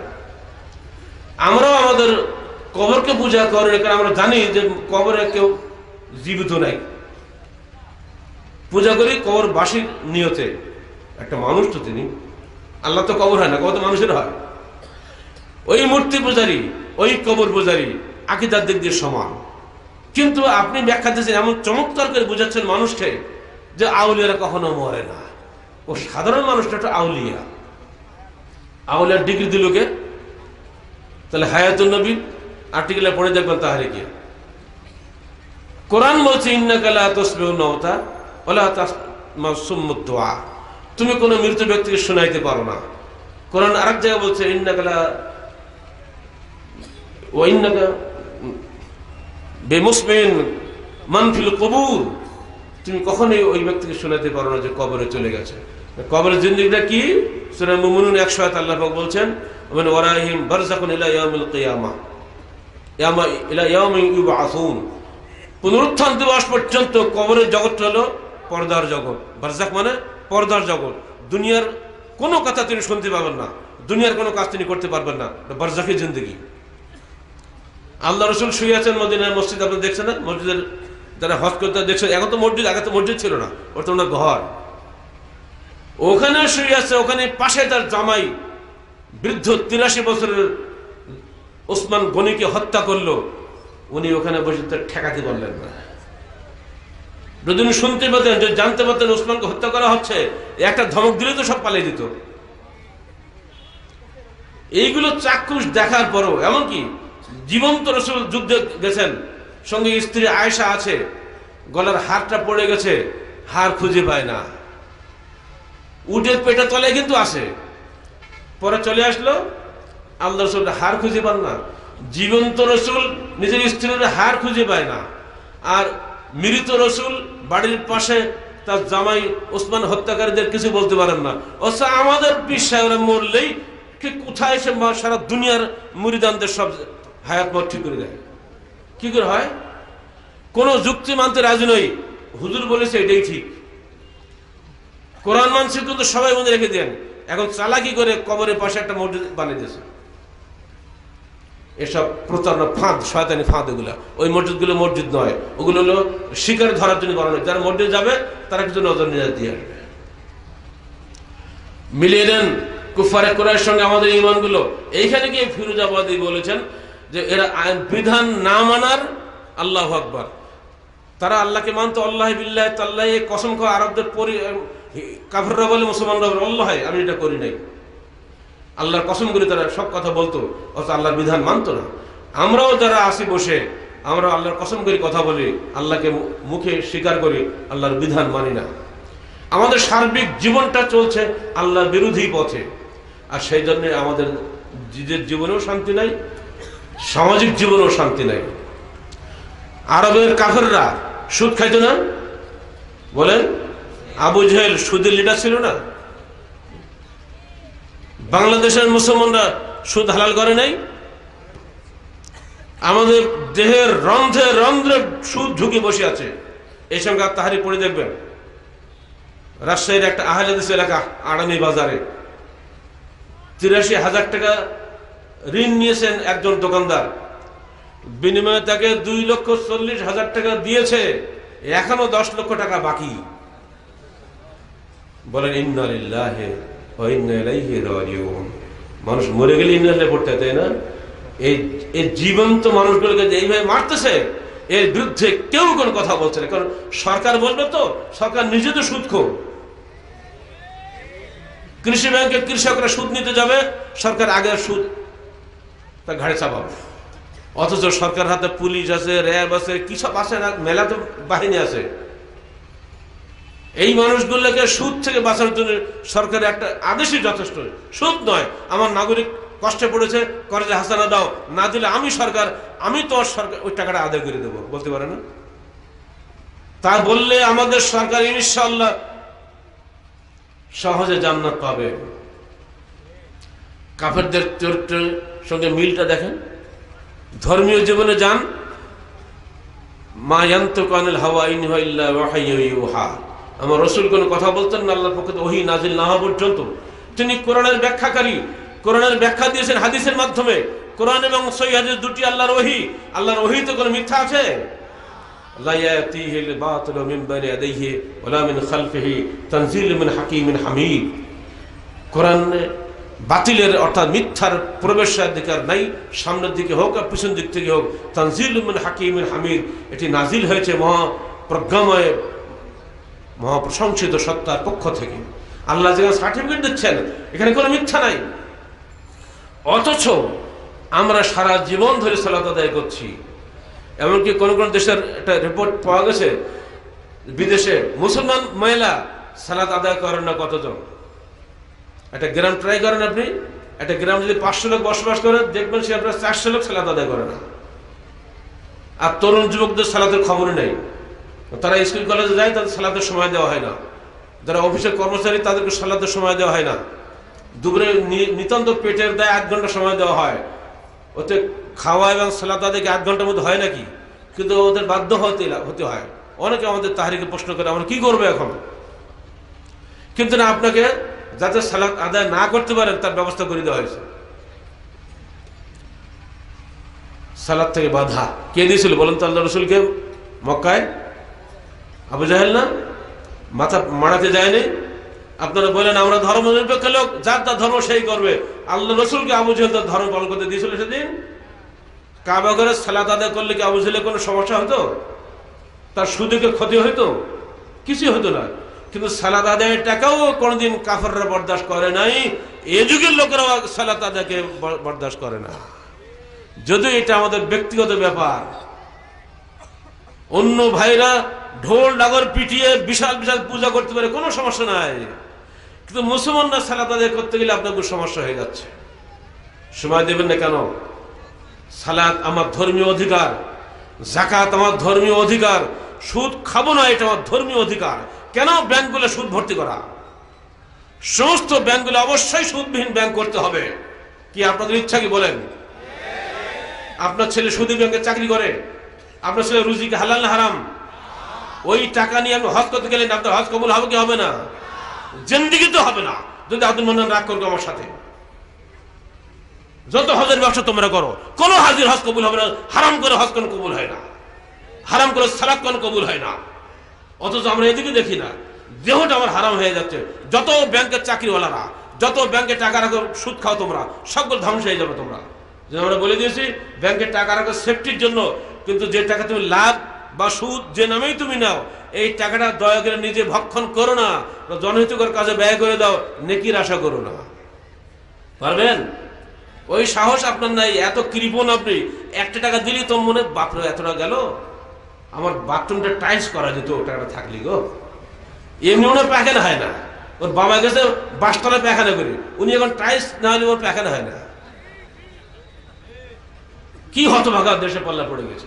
বেটা এক্ষুনি যদি চোখ বন্ধ হয়ে যায়, এক্ষুনি জাহান্নামে চলে যাবে। সুদের বিরুদ্ধে অবশ্যই সংগ্রামে আপনাদের নামা উচিত। আমার আব্বা একসময় এখানে তামাক বিরোধী আন্দোলন করেছিলেন, সাতক্ষীরা ভাদিয়ালি হাকিমপুর অঞ্চলে। তখন মুসলমানরা সমানে তামাক খাইতো। তামাক না খেলে বুদ্ধির গোড়ায় নাকি গরম না করলে বুদ্ধি বের হয় না। হুকা টানবে জোরসে আর মিটিং করবে মাতবররা। এর বিরুদ্ধে প্রথম সংগ্রাম শুরু করেছিল আব্বা এলাকায়। তার তামাক বিরোধী আন্দোলন বলে পরিচিত ছিল সে সময়। বন্ধক বিরোধী আন্দোলন শুরু করলেন কাকডাঙ্গায়। কাকডাঙ্গা মানুষের বড় হুজুররা বন্ধকের সুদ খেয়ে প্রলোভ হয়েছে। সমস্ত আলমরা একদিকে, আব্বা বললেন অবশ্যই বন্ধকটা পুরোপুরি সুদ, 1 নম্বর সুদ না, আরো উপরে কোন নম্বর থেকে তাই হবে। কারণ ব্যাংকের সুদ নেয় 100 টাকা 10 টাকা, এরা সুদ খায় 1000 টাকা দিয়ে সারা জীবন ধরে ওই জমির ফসল ভোগ করে। এরা আরো বড় সুদখোর।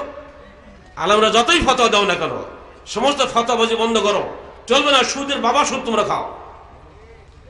লোকেরা তামাক খেলে ফতোয়া দাও, তুমি যে সিগারেট খেলে ফতোয়া দাও, বিড়ি খেলে ফতোয়া দাও, তুমি যে তামাক আর গুল সমানে খাচ্ছ, তোমার বলে ফতোয়া নেই?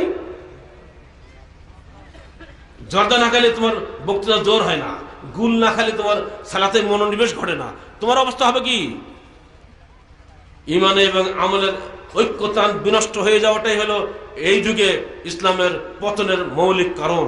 প্রত্যেকটা মানুষকে যদি জান্নাতে যেতে হয়, আগে তাকে কোরআন ফলো করতে হবে, আল্লাহকে মানা এবং আল্লাহর বিধান মানা। এই দুটো বিষয়ে কি আপনারা একমত হতে পারবেন? শুধু আল্লাহকে মানলে কি আল্লাহকে মানা হবে না? তার বিধান মানতে হবে। বিধানটা কোথায় আছে বলেন? আপনাদের কলিজা থেকে কথা বের করে নেব আমরা। আল্লাহর বিধান কোথায় পাওয়া যাবে? সহিহ হাদিসে না জাল হাদিসে?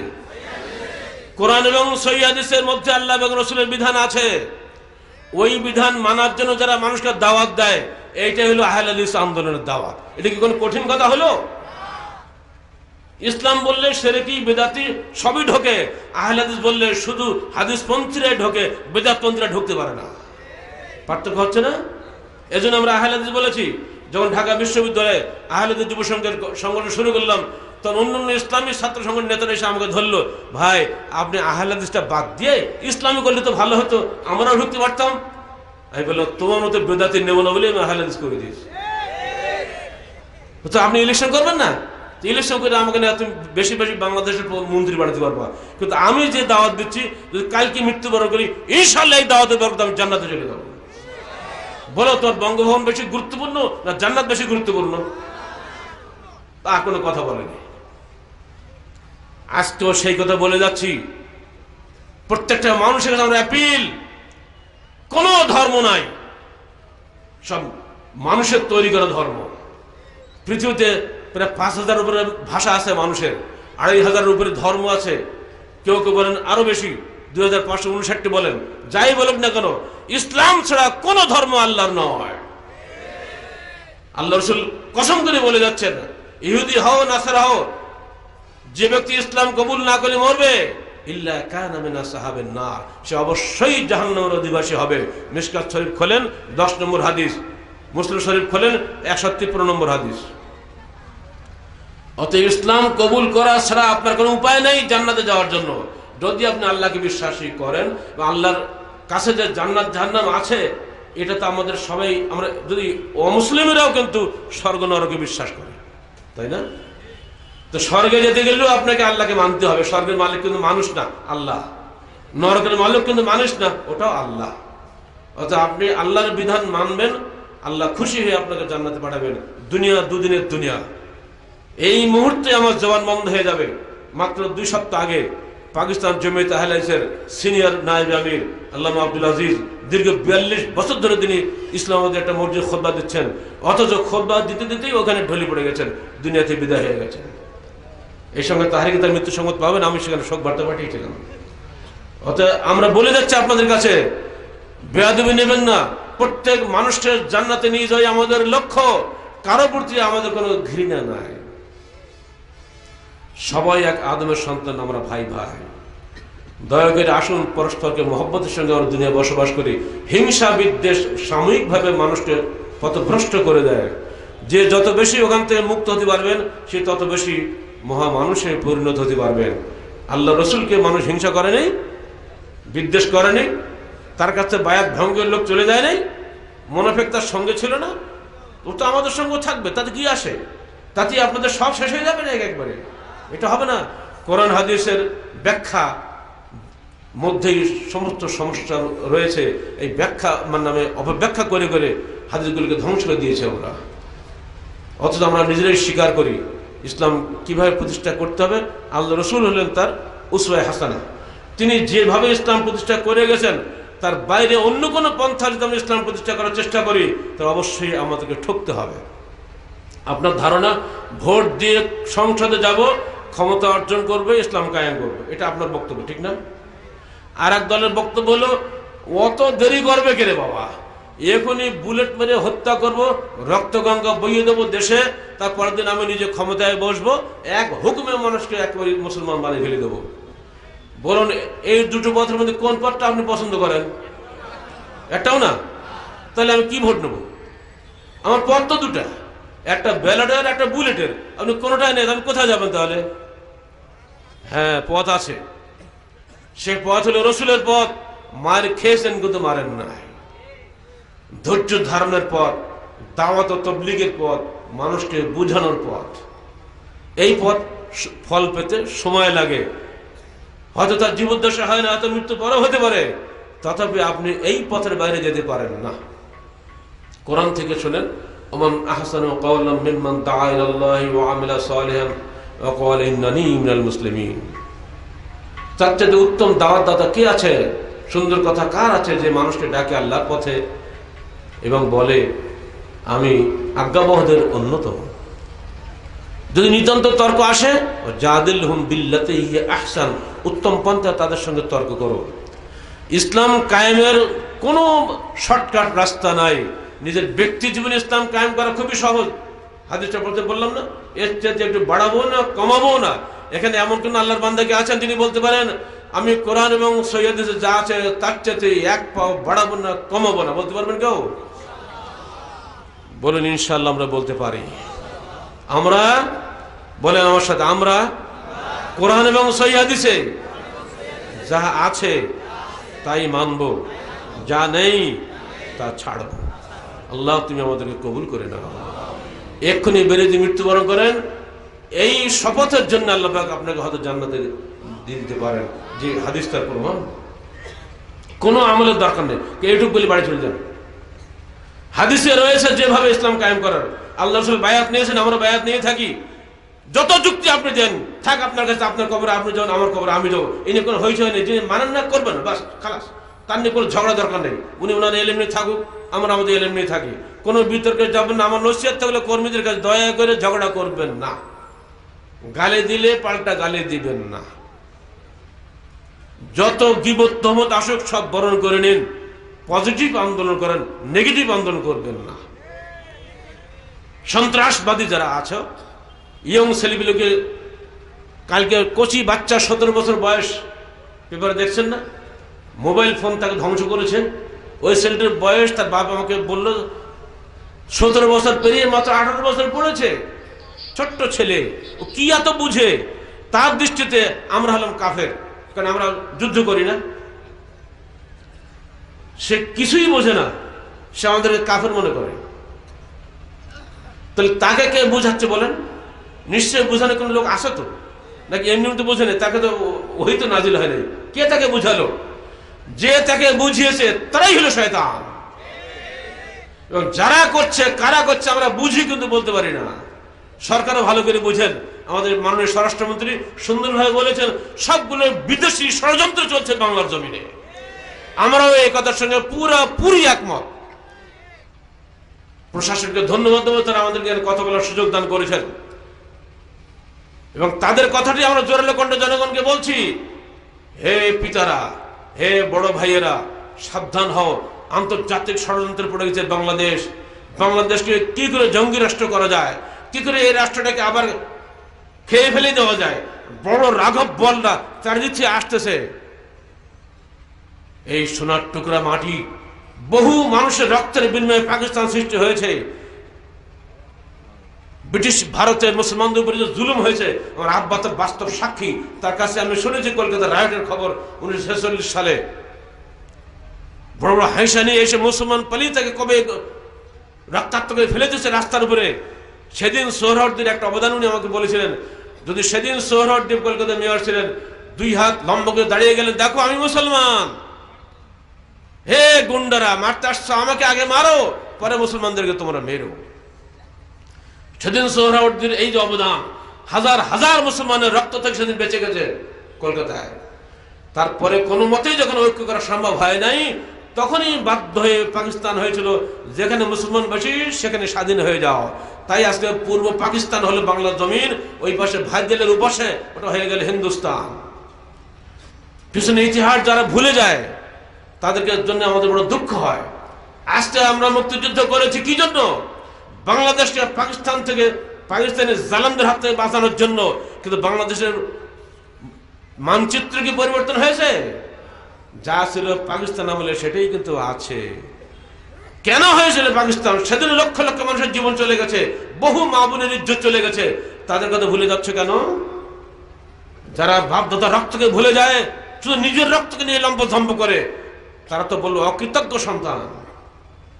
অতএব উদ্দেশ্য ভুলে যাও না। এই পৃথিবীর বুকে ইসলামের নামে কোন রাষ্ট্র সৃষ্টি হয় নাই একমাত্র পাকিস্তান ছাড়া। আর পাকিস্তানের বিরোধ অংশ ছিল পূর্ব পাকিস্তান। ওই পাকিস্তানের লোকেরা এদের উপরে জুলুম করেছিল বলি আমরা তাদের থেকে বেরিয়ে এসেছি। তার মানে আমরা আমাদের ঈমান নষ্ট করি নাই, ঈমান ছেড়ে দেয় নাই, আমরা ধর্ম ত্যাগ করি নাই, ইসলাম ত্যাগ করি নাই। অর্থাৎ ইসলামের মূল তাওহীদকে অবশ্যই যে কোনো মূল্যে আমরা বাংলার জমিনে প্রতিষ্ঠা দান করার চেষ্টা করে যাব। আর তাওহীদ কখনো শিরকের সঙ্গে আপোষ করে না। সুন্নত কখনো বেদাতের সঙ্গে আপোষ করে না। যে সমস্ত মুসলমানরা বেদাত করো, তওবা করো। ঘরে ঘরে বেদাত আছে। মানুষ জন্ম বেদাত করে, মরণেও বেদাত করে। জন্ম হলো সুন্নতে খাতনার অনুষ্ঠান, বিশাল অনুষ্ঠান, খেতে পায় না, কিন্তু মানুষের কাছে টাকা নিয়ে হলেও সুন্নতে খাতনা বানাবে। মরে গেছে তাও নিস্তার নেই। চলো আজকে বাবা কুলখানির দাওয়াত, কালকে চেহেলামের দাওয়াত, কালকে হাত ধোয়ার দাওয়াত, তারপরে বছর শেষে মৃত্যুবার্ষিকীর দাওয়াত। মরার পরেও বেদাত থেকে নিস্তার নেই। অতএব মুসলমান সাবধান হয়ে যাও। কোরআন ও কলেমাখানি বই আব্বা লিখেছিলেন সেই সময়, ওটা আবার সত্তর বেরিয়ে আসবে। হতভম্ব হয়ে যাচ্ছি, কিসের আহলে হাদিস সব তোমরা? আমি কামেল পড়ার সময় 4টা মাদ্রাসা পাল্টিয়েছি। প্রথম হামিদপুর কামেল মাদ্রাসা, তা খুলনা আলিয়া মাদ্রাসা, এবার ঢাকা আলিয়া মাদ্রাসা, তারপর গেছি ময়মনসিংহ আরামনগর সিনিয়র আলিয়া মাদ্রাসা, আহলে হাদিসের একমাত্র বড় মাদ্রাসা। ও আল্লাহ, সেখানেও গিয়ে দেখি বেদাতের আড্ডাখানা।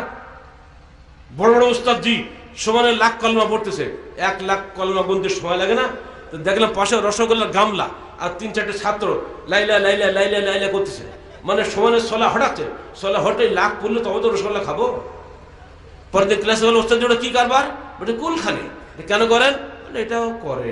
তা আমরা সাতক্ষীরা আমাদের জন্ম, সাতক্ষীরা খুলনা যশোরে কোথাও তো আমরা কুলখানি দেখি নাই। আপনি কেমন আহলে হাদিস? বলে বাবা এটা আমাদের মধ্যেও আসে। ওস্তাদ যদি দলিল দেবেন, দলিল ছাড়া পড়বেন আপনার কাছে। 4 দিন ধরে বিতর্ক করে সেটা সারেন্ডার করলেন। আসলে বাবা এটা হাদিসে না, এটা হাম্বলীদের মজাব। হ্যালো, তাহলে বলুন আমরা হাম্বলী? চুপ। তাহলে ওস্তাদ আপনি বলুন এখন থেকে আর কোনদিন বেদাত করবেন না? তো না বাবা আর করবো না। 2 বছর ছিলাম আর বেদাত নাই। চলে গেলাম ঢাকাতে, গিয়ে দেখি বংশাল চৌরাস্তায় বিশাল একেবারে আয়োজন করে স্টেজ খাটিয়ে আমাদের বড় বড় হুজুররা, নাম বলতে আমাদের খারাপ লাগবে, মাথা রুমাল মুড়ি দিয়ে সব বসে আছে, আর বিরিয়ানির মৌ মৌ গন্ধে এই এলাকা মুখরিত। আরে বাপরে বাপ, অন্যদের হালুয়া রুটি খায় আর আমাদের হুজুররা বিরিয়ানি খায়। তো এ তো বড় পাপি এরাই। আমি হালুয়া রুটিতে লড়াই করি, এ তো বিরিয়ানি খাওয়ার বসে থাকবো। গেল ঢাকা শেষ। এবার চলে এলাম কোথায়? এবার কোথায় আসলাম? আর বলবে না কেউ। রাজশাহী, উত্তরবঙ্গের সবচেয়ে আহলে হাদিস এলাকায়, ওই এলাকায় বেশি। আর এত আলেম রাজশাহীর চেয়ে অত আলেম বোধহয় বাংলাদেশে কোথাও নেই। ঘরে ঘরে কওমি মাদ্রাসা, ওরা বলে ইসলামিয়া মাদ্রাসা। ওরে বাপরে বাপ, যুবসংঘের যে কেন্দ্রীয় অফিস ছিল আগে কোথায়? রাজশাহী রানীবাজারে না? ওর বড় একটা মাদ্রাসা আছে, 3 তলা আমার অফিস হলো। বেরিয়েছি, ওস্তাদ যে কারি সাহেব বেরোয়েছে, কি হুজুর কোথায় যাচ্ছেন? তাহলে একটা মানুষ মারা গেল, কুলখানিতে যাচ্ছে। তখন বোঝে নেই যে আমি ঘোর বিরোধী। তাই নাকি? যে এরা ওই 1 পারা 130 পারা পড়তে অনেক সময় লাগবে, তো 1 পারা করে বান্ডি করে দিছি। একটা ছাত্র 1 পারা পড়বে, 8 ঘন্টা করে লাগবে। বাহ। তারপর তো বুঝতেই পারছেন, হালুয়া পোলাও বিরিয়ানি আর পকেট, ওটা তো বুঝতেই পারছেন। তাহলে কি হলো? কিসের আহলে হাদিস তোমরা? কামেল মাদ্রাসা বাংলাদেশে আহলে হাদিসের একটাই মাত্র। সেখানকার মুহাদ্দিসরা কোরআন কলমেখানি করে, শুধু তাই না, শবে বরাতের রাত্রিতে সমস্ত কবরস্থান জিয়ারত করে বেড়ায়। ওই কবরস্থানে যত মাইয়াত আছে, প্রত্যেকের মাইয়াতে ছেলেপিলেরা গিয়ে ওই হুজুরের পকেট ভরে দেবে। হুজুর দোয়া করে দিয়েছে, দোয়া ঠিক কবুল হবে। হাদিস পড়াতো। তারপর পহেলা বৈশাখে সমস্ত দোকানে যে বসবে, দোকানদার নাম মনে না, আবার জিজ্ঞেস করে ছাত্র, এই ওই দোকানদার নামটা বলে দিত একটু। ও দোয়ার মধ্যে ওর নাম শুনে নেয়। এবার নাম ধরে চালালো, 2 হাত তুলে নিয়ে ছাত্রদের নিয়ে সমানে দলবদ্ধ মোনাজাত। যখন রাজশাহী গেলাম, ফতোয়া দিলাম, দলবদ্ধ মোনাজাত হাদিসে নাই, চলবে না। তখন আমাদের চাইতে বড় পাপী রাজশাহী কেউ থাকলো না। ফলে যুবসংঘের দপ্তর সম্পাদককে ইফতারি পানি নিচ্ছে ট্যাপ থেকে, তাই হাত থেকে কি বলে ওটার নাম কি, জগ করে নিয়েছে না, যুবসংঘের ছেলেদের পানি খাওয়া, এখানে ইফতারি করতে দেবো না আমরা। টয়লেটে তালা মেরে দিয়েছে, যুবসংঘ ছেলেদের পায়খানা করতে দেওয়া হবে না। অত ওরাও আহলে হাদিস, আমিও আহলে হাদিস। নিয়মিত ভাড়া দিচ্ছি, তবু বহিষ্কার নোটিশ করলাম, মামলা একবার হাইকোর্ট পর্যন্ত হেরে গেল, শেষে আপোষ করতে বাধ্য হলো। পরে সেখান থেকে বেরিয়ে আমরা আমরা নিজেরা জমি কিনে বিল্ডিং করে সেখানে অফিস নিয়ে এসেছি। তা আহলে হাদিসের যন্ত্রণা সব জায়গায় ভোগ করেছি আমরা। অত আহলে হাদিস বলে এত অহংকার করেন না, আপনাদের মধ্যে শিরক বিদআত ভর্তি। সাতক্ষীরা জন্ম বলে টের পাচ্ছে না, এখানে মাওলানা আহমদ আলী ছিল বলে বেঁচে গেছেন আপনারা। তার জন্য দোয়া করবেন না? যদি তার ওই বই আমার পড়া না থাকতো আগে থেকে, আমি তো বিভ্রান্ত হয়ে যেতাম। যে এলাকায় যাদের দাওয়াতের কাজ বেশি সেই এলাকায় সেই জিনিসটা চালু হয় বেশি, ঠিক না? আমরা আপনাদের অনুরোধ করব, যদি মনে করেন কোরআন এবং হাদিস মেনে চলে জান্নাত পাবো, যদি বিশ্বাস করেন, তাহলে এর জন্য খালি একটা জল থাকে যথেষ্ট, নিয়মিত চেষ্টা করবেন। দাদা বাবা অনেক টাকা রেখে গেছে, আমার কোনো কাজ করার দরকার নেই, খাবো আর ঘুমাবো, ওর থাকবে কিছু, সব শেষ হয়ে যাবে না? আপনাদেরকে অবশ্যই সংগঠিতভাবে নিয়মিতভাবে নিয়ম অনুযায়ী কাজ করে যেতে হবে। অন্তত সপ্তাহে 2 ঘন্টা দিয়ে তালিম বৈঠক করুন প্রত্যেক শাখাতে শাখাতে। মসজিদগুলোকে কবর বানাবেন না। ওই জন্য তো ওমর বিন আব্দুল আজিজ ধমক দিয়েছিলেন, এই আহামক মুসল্লিরা, কোরআন শুনলে কি বুঝলি তোরা? প্রতিদিন মসজিদে ফজরের পরে দয়া করে তফসিরুল কোরআন আপনাদের হাতে আমরা দিয়েছি বাংলায় লেখা, দয়া করে একটা করে পৃষ্ঠা মুসল্লিদের শোনান। সালাতুর রাসূল আপনাদের কাছে যায় নাই? সেখান থেকে দৈনিক একটা করে দোয়া শিখান। মা বোনরা নিজের ঘরে বসে দোয়া দরুদ শেখেন, নইলে আপনার কবরে আপনার স্বামী যাবে না। ঠিক অমনি করে যৌতুকের যে কারবার চলছে, ঘরে ঘরে যৌতুকের নির্যাতন চলছে, যদি আমাদের মা বোনরা সজাগ হয় এটা হারাম, যদি আমাদের তরুণরা সজাগ হয় এটা হারাম, তাহলে কি যৌতুক থাকবে দেশে? এখানে কতজন যুবক আছে হাত তুলে বলো, আমরা বিয়ে করব কিন্তু যৌতুক নেব না? হাত তুলে দেখি। আলহামদুলিল্লাহ, আল্লাহ তোমাদের হাতগুলোকে কবুল করে নিন। দোয়া করো আজ থেকে আমরা কোনোদিন আর কোন রকম মদ্যপান করব না, ইয়াবা, ফেন্সিডিল, যত রকম আছে মাদক দ্রব্য, কোনোটাই আর টাচ করবো না। দয়া করে তোমরা আল্লাহকে সাক্ষী রেখে বলো, আমার হুকুমে না, আল্লাহকে সাক্ষী রেখে বলো, আল্লাহ তুই তৌফিক দাও, আমরা যারা কোনোদিন মদ স্পর্শ করবো না। বলো দেখি। আল্লাহ তুমি দেখো কতজন হাত উঠেছে, আমি গুনতে পারছি না, অসংখ্য হাত উঠেছে। আল্লাহ তুমি কবুল করে না, এইসব বাচ্চারা যেন আর কোনোদিন মদ না খায়।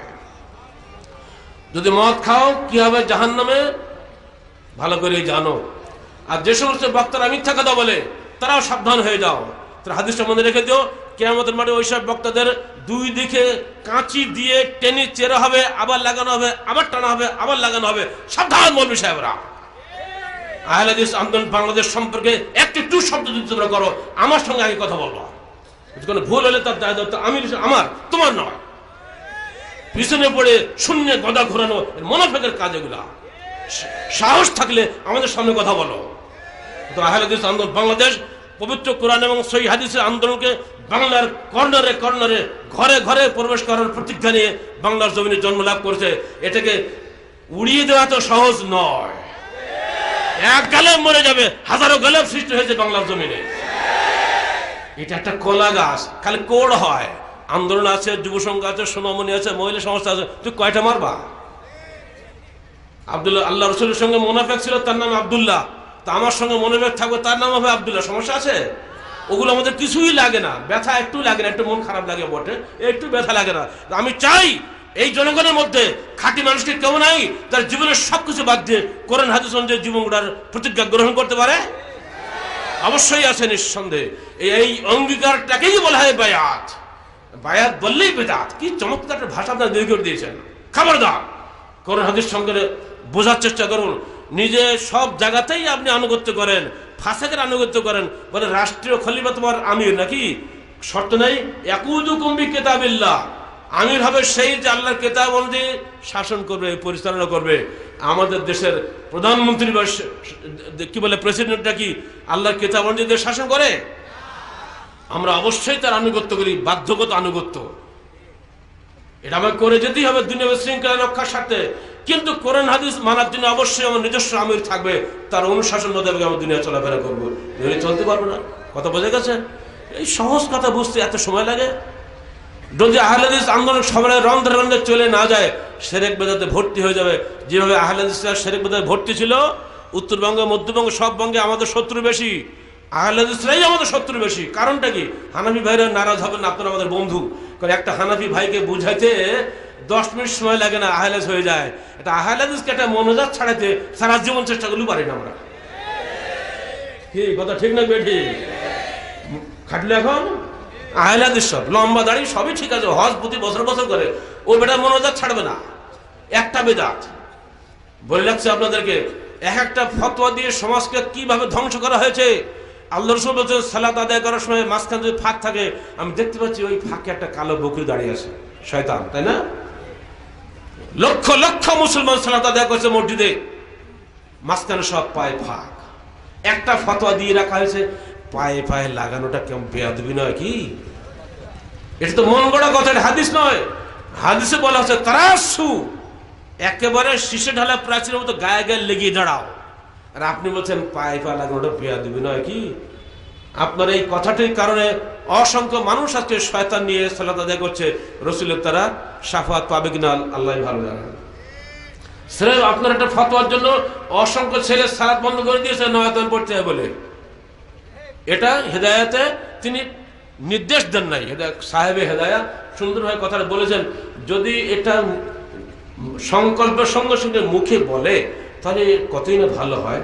এরকম একটা নরম কথা তিনি বলেছেন। আর এই কথাটার উপরে ভিত্তি করেই দেশের নয়ায়তন চালু হয়ে গেছে। বড় বড় আল্লামা, আন্তর্জাতিক খ্যাতি সম্পন্ন আলেম ওলামারা বই লিখছে, প্রত্যেকের সবটা নেকি, নফল সালাতের নেকি, ফরজ সালাতের নেকি, হজের নেকি, ওমরার নেকি, কত যে নেকি, মানে শুধু নিয়ত আর ছড়াছড়ি। এই নিয়ত কে মুখস্থ করবে? বাংলাদেশের যে ছেলেটি সূরা ফাতিহা মুখস্থ করতে পারে না, তাকে আপনি বাধ্য করছেন নিয়ত মুখস্থ করার জন্য? বলো বাংলা মুসলমান, তোমাকে নিয়ত পড়তে বাধ্য না সূরা ফাতিহা পড়তে বাধ্য? তোমার একটা ফাতিহা বলে দেওয়া হয়েছে সূরা ফাতিহা পড়া লাগবে না, কিন্তু নিয়ত অবশ্যই পড়তে হবে। নিয়ত করতে হয়, নিয়ত পড়তে হয় না। এইটুকু কথা বুঝতে এত সময় লাগে? প্রত্যেক কাজে নিয়ত লাগে। আপনারা নিয়ত করুন, আপনার নিজের জীবনটা কোরআন এবং সহিহ হাদিস অনুযায়ী গড়ে তুলবেন। বলবেন ইনশাআল্লাহ, বলেন আল্লাহ হুকুম ছাড়া পারবেন না। এই কথাটাই মানে নেই আবু জাহেলের গ্রুপ। তারা বলছিল আমরা যা চলছি এইভাবেই চলবো, নতুন কথা শুনবো না।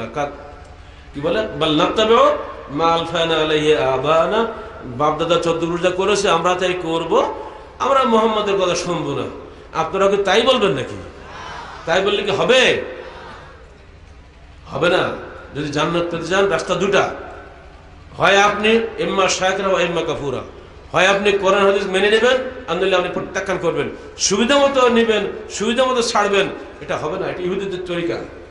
আহলে হাদিস আন্দোলন বাংলাদেশ বাংলাদেশের মানুষকে পবিত্র কোরআন ও সহিহ হাদিস অনুযায়ী সার্বিক জীবন গড়ে তোলার আহ্বান জানায়। যদি আমরা না পারি, সেজন্য আপনারা খুব গালিগালাজ করেন। কি বলে ফেসবুক আসমানে একটা গজব আছে, তার নাম ফেসবুক। ওইখানে হলো যত গালিগালাজের কেন্দ্র, জঙ্গল বলে আমরা নিজে তো সব বুঝি না কিছু।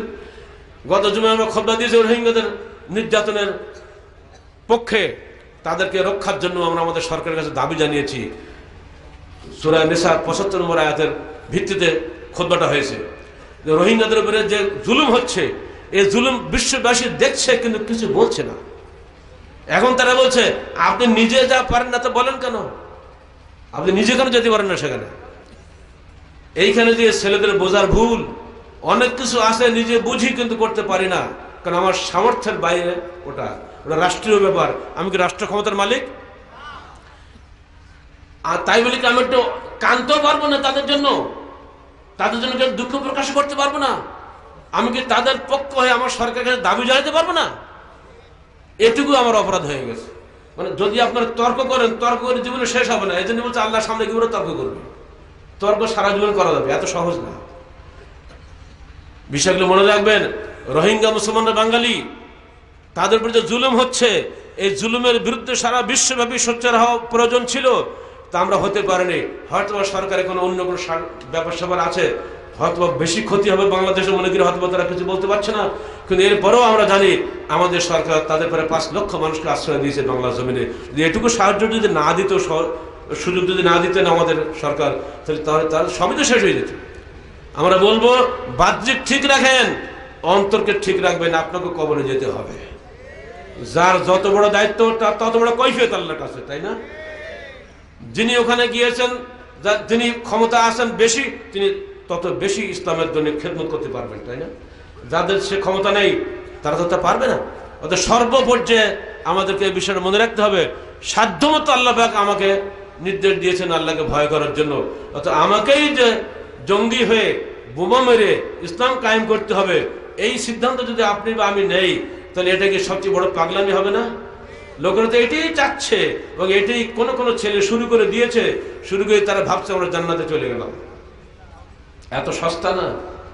এটা যদি হইতো, আল্লাহ রসুলের সঙ্গে চুক্তি হচ্ছে হুদায়বিয়া সন্ধির দিন, চুক্তির লেখা শেষ কিন্তু স্বাক্ষর হয়নি, সেই সময় চুক্তির অপরপক্ষ অর্থাৎ কুরাইশ পক্ষের ছেলে আবু জান্দাল এসে হাজির, লৌহ শৃঙ্খলে তার পা বান্ধা, হাত পা বেঁধে ওই এসে বলছে, আমি আমার আব্বার ধর্ম ত্যাগ করলাম, আমি মুসলমান হয়ে গেছি, হে রসুল আপনি আমাকে আশ্রয় দিন, আমি কাফেরদের সঙ্গে থাকবো না।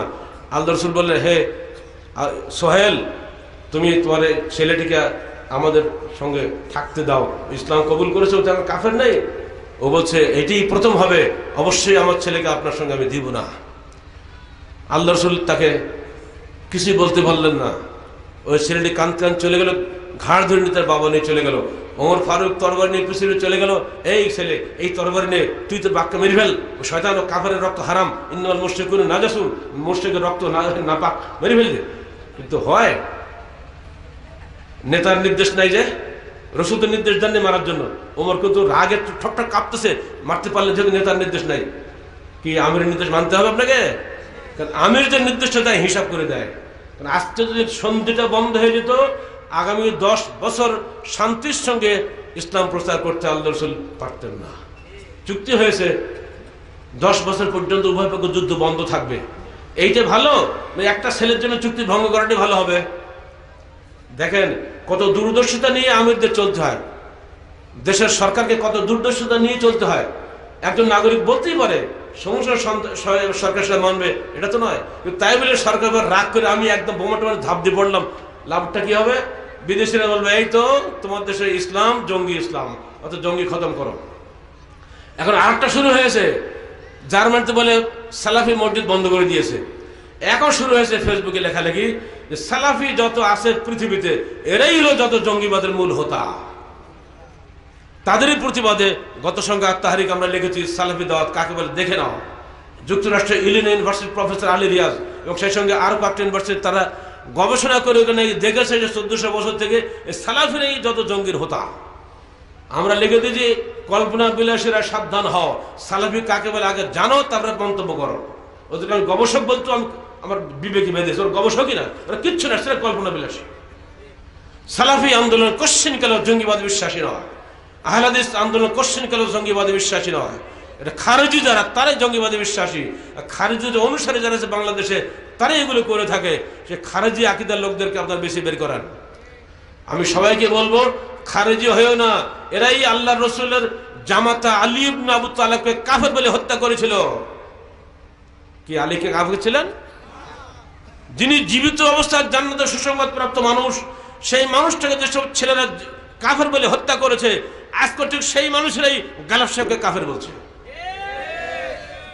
কারণ আমরা ধৈর্যের সঙ্গে আগাচ্ছি, আমরা বলছি মানুষের হৃদয়ে আগে ইসলাম প্রবেশ করুক, মানুষের হাতে পায়ে ইসলাম প্রবেশ করুক, মানুষ নিজে বুঝে আল্লাহকে ভয় করে অন্যায় থেকে ফিরে আসুক। এটা কি ভালো না? লাঠি মেরে একটা মানুষকে কি হেদায়েত করা যাবে? এই কথাটা বলার কারণে আমরা এখন কাফের হয়ে গেছি। হতভাগা গভর্নমেন্ট, আগে যারা ছিল টুপি দাড়িওয়ালারা, ওরাই তো আমাদেরকে ধরেছে আগে, তাদের ইচ্ছার বিরুদ্ধে আমাদের বক্তব্য হয়ে গেছিল। তখন হবে না এগুলা, আগে মানুষকে দিন শিখাও। আমি সাতক্ষীরার ছেলে, কলোরা কলেজের ছাত্র, তো কলোরা ফিল্ডে আসলে একটু বেশি কথা হয়ে যায়, সময় ছাড়িয়ে আরো 10 মিনিট চলে গেছে, অন্যায় হয়ে গেছে না? বলে দিচ্ছি ভাই, এটা তো ওসিয়াত হতে পারে, তাই না? কালকে তো মওত হয়ে যেতে পারে। কোনো শৈথিল্যবাদ চলবে না, অর্থাৎ ইসলাম পালন না করেই আপনি জান্নাত পাবেন এই আশা করবেন না, এটা হলো শৈথিল্যবাদী ইসলাম। আবার ইসলামের নামে মানুষ খুন করবেন, এটাও চলবে না, এটা হলো চরমপন্থী ইসলাম। আহলে হাদিস আন্দোলন শৈথিল্যবাদ এবং চরমপন্থা কোনোটাকেই বরদাস্ত করে না। আমরা মধ্যপন্থী আন্দোলন করে থাকি মানুষের কাছে। আমার রসুল মধ্যপন্থী ছিলেন, আমরাও মধ্যপন্থী। আপনি মারেন, গালি দেন, আমরা গালি শুনবো, মার খাবো, কিন্তু আপনাকে মারবো না, শুধু আপনাকে বোঝানোর চেষ্টা করব। আপনারা কি এই মধ্যপন্থায় চলতে রাজি আছেন? আহলে হাদিস আন্দোলন বাংলাদেশ দেশের সর্বত্র মধ্যপন্থী ভূমিকা পালন করে। কোনো অবস্থাতেই সরকারের বিরুদ্ধে লড়াই করা, এর মধ্যে কোনো নেকি পাই না আমরা। কারণ সরকারের বোঝানোর মধ্যে আমরা নেকি পাই বেশি। একটা মানুষ যদি নষ্ট হয়ে যায়, তাকে আল্লাহ পাক ফিরিয়ে আনার জন্য আমরা দাওয়াত দেই, তাকে হত্যা করার মধ্যে আমরা কোনো নেকি খুঁজে পাই না। আপনারা হাদিস পান নাই? 100 মানুষ হত্যা করার পরে সে তওবা করার পরে জান্নাত পায় নাই? হাদিস সবাই জানেন। 100 মানুষ হত্যা করে যদি সে জান্নাত পায়, জেনাকারী মহিলা যদি কুকুরকে পানি খাওয়ায় জান্নাত পায়, তা আমরা কি মানুষের কাছে দাওয়াত দিয়ে জান্নাত পেতে পারি না? একাকী সম্ভব নয়, সংগঠন ছাড়া একাকী দাওয়াত দেওয়া আদৌ সম্ভব নয়। আপনাদেরকে অবশ্যই সংগঠিত হতে হবে এবং সমাজকে জামাতবদ্ধভাবে এগিয়ে আনার জন্য চেষ্টা করতে হবে। কোনো একদিন একটা বছরে বক্তৃতা করে সমাজ ইসলাম কায়েম হবে না। আপনাকে নিরন্তর দাওয়াতের মাধ্যমে সমাজটাকে পরিবর্তন করতে হবে। আল্লাহ পাক আমাদের সবাইকে এই সমাজ পরিবর্তনের তৌফিক দান করুন।